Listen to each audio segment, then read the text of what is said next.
Hello everyone. तो कैसे हैं आप सब। आई होप आप सब बहुत अच्छे होंगे और उतनी ही अच्छे तरीक़ों से आप सभी लोगों की पढ़ाई चल रही होगी।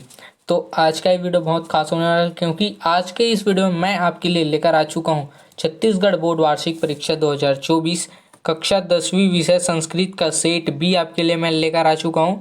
सेट ए और सेट सी का लिंक मैंने डिस्क्रिप्शन में दे दिया है, आप वहाँ से जाकर देख सकते हैं या मेरे चैनल में जाकर देख सकते हैं। तो चलिए शुरू करते हैं टाइम की बर्बादी न करते हुए। तो यहाँ पे आप देख सकते हैं प्रश्न पहला है यहाँ पे निम्नयोः शब्दयोः संधि विच्छेद कृत्वा नामानि लिखत। यहाँ पे आप देख सकते हैं संधि विच्छेद करके यहाँ पे आपको लिखना है। पहला दिया हुआ है चितानंद और ख दिया हुआ है यहाँ पे यशो गानम। उसके बाद प्रश्न दूसरा निम्नयोः शब्दयोः प्रकृति प्रत्ययम च पृथक कुरुत। यहाँ पे प्रकृति और प्रत्यय को पृथक करना है। क दिया हुआ है उष्णता और ख दिया हुआ है यहाँ पे दृष्टि। उसके बाद प्रश्न तीसरा है निम्नलिखितयो अंकियो संस्कृत भाषायाम लिखत। तो यहाँ पे अब जो सब अंक दिए हुए हैं उनको आपको संस्कृत भाषा में लिखना है। 120 और 145 ये आता ही आता है, इम्पोर्टेंट क्वेश्चन है।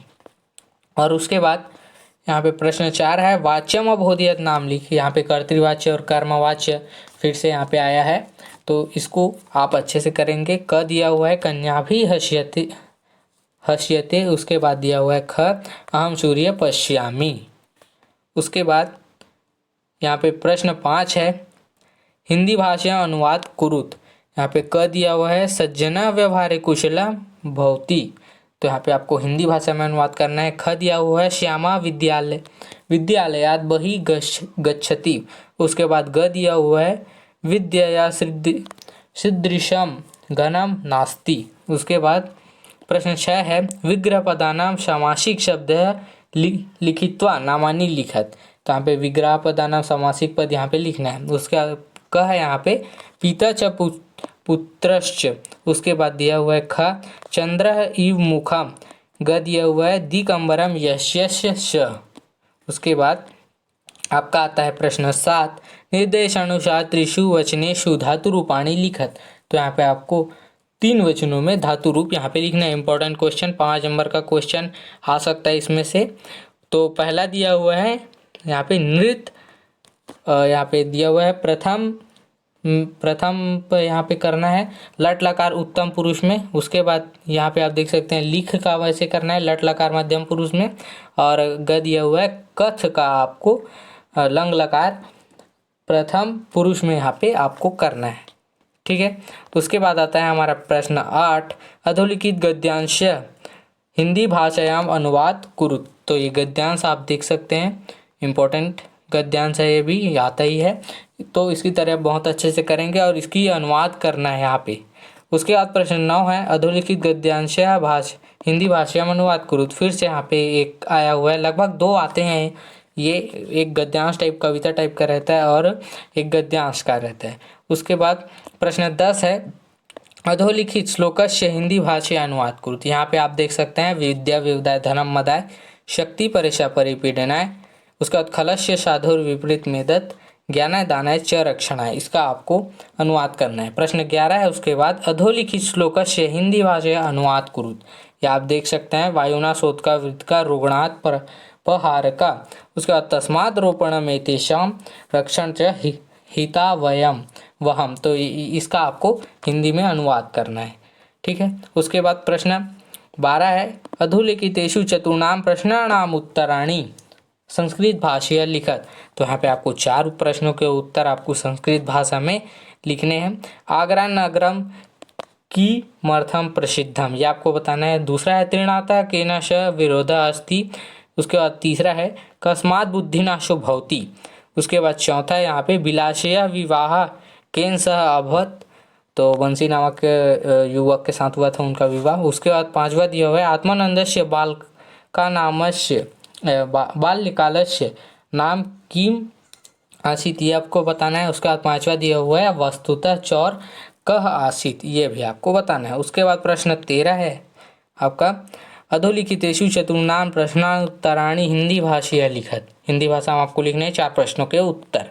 पहला दिया है वर्ष्य ज्ञातिभिः जनैः कस्य स्वागतं कुर्वन्। दूसरा दिया हुआ है चंदन दास कस्य गृहजनं स्वगृहे रक्षति स्म। तीसरा दिया हुआ है संस्कृत कीदृशम् अस्ति। उसके बाद चौथा दिया हुआ है तण्डुलस्य पाककार्यं का कुर्वन्ति। पांचवा दिया हुआ है कतिधा मंगलयानस्य मार्गः परिवर्तितः। उसके बाद दीपमालिक पर्वणि कस्य शब्दः श्रुतिया। उसके बाद यहाँ पे 14 दिया हुआ है हमारा प्रश्न स्वपाठ्य पुस्तकात् 4 सूक्ति लिखत यो अस्मिन् प्रश्न पत्र न गच्छत। मतलब यहाँ पे 4 सूक्ति आपको लिखना है जो इस प्रश्न पत्र में ना आए हों, ऐसी सूक्ति लिखना है।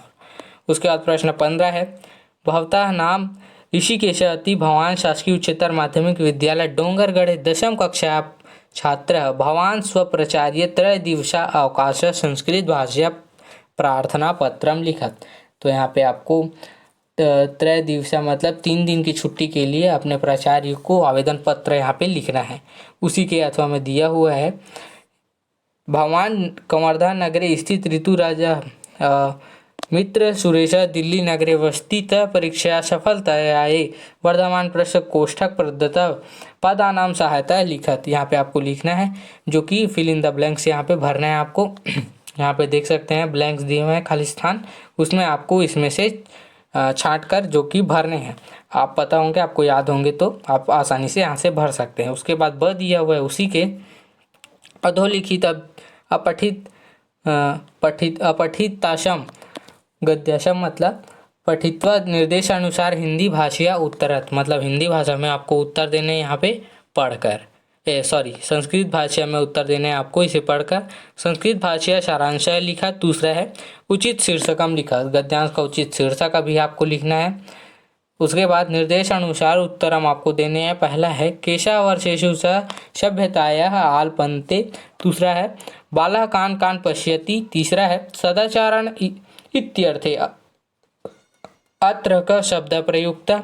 चौथा है ते इति कृतिपदस्य किम क्रियापदम अत्र प्रयुक्तम, ये आपको बताना है। उसका प्रश्न 16 है स्वपाठ्य पुस्तकस्य 2 श्लोका लिखत यो अस्मिन् प्रश्न पत्र न आगच्छेत।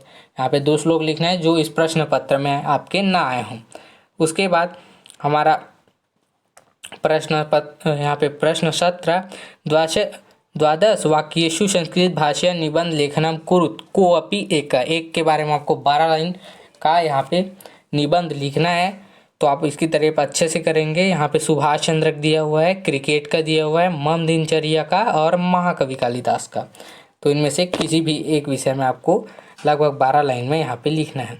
उसके बाद प्रश्न 18 है यहाँ पे 18 का उचित शब्द चित्वा लिखा। पहला है देवानाम गुरु मन्यते क शुक्र शनि बृहस्पति और रवि दिया हुआ है। उसके बाद दूसरा है भोजनांते पिबेद दुग्धम तक्रम पयम और रसम। उसके बाद यहाँ पे तीसरा दिया हुआ है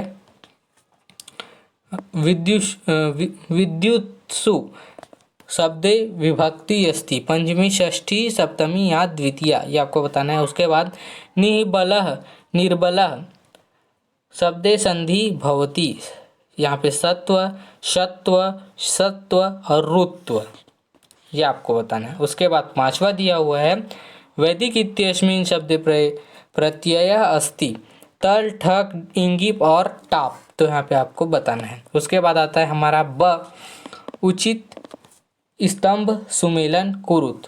पहला दिया हुआ है मित्राणी, दूसरा दिया हुआ है बिलाशिया, तीसरा दिया हुआ है संख्या। उसके बाद मायाम अत्र, यहाँ पे आप देख सकते हैं इधर दिया हुआ है लावण्यवती। उसके बाद मोदकम रोचते तत्र लोभा त्यज्यति और तृतीया, इसमें आपको मिलाना है।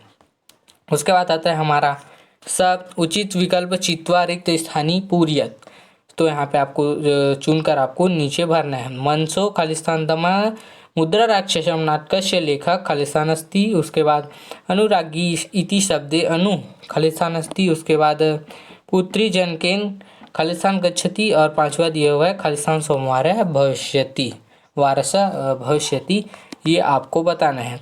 तो ये रहा आपका कक्षा 10वीं छत्तीसगढ़ बोर्ड कक्षा 10वीं संस्कृत का सेट बी, आप ए और सी देखना बिल्कुल ना भूलें, जो कि इसके पार्ट से ही लगे हुए हैं, इसलिए आपको उसको भी देखना ज़रूरी है। तो आई होप ये पूरा वीडियो आप लोगों के लिए यूज़फुल रहा होगा, और यूज़फुल रहा तो अपने दोस्तों को भी शेयर करें, क्योंकि इसके बारे में उनको भी जानकारी हो सके।